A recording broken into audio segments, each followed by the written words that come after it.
Ο φίλος μου ο Στέλιος απ' την Ήγια που μοίραζε τον κόσμο πάντα δίκαια, κουράστηκε νωρίς απ' όλα και από όλους. Δεν θέλησε ποτέ να παίξει κάποιους ρόλους. Δεν συμβιβάστηκε κι αλλιώς φαντάστηκε πως θα ήταν ο κόσμος και η ζωή. Αυτός προδόθηκε και απογειώθηκε με το όνειρο στα μάτια ένα πρωί.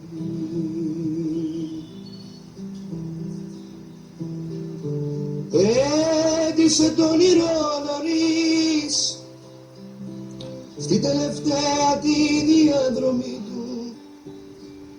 και προδομένος έφυγε από όλους και από σένα, εκτός από το χακί του. Και προδομένος έφυγε από όλους και από σένα, εκτός από το χακί του.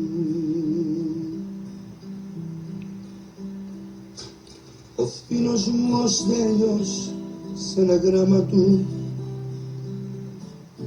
μου έγραψε 2 λέξεις για το δράμα του.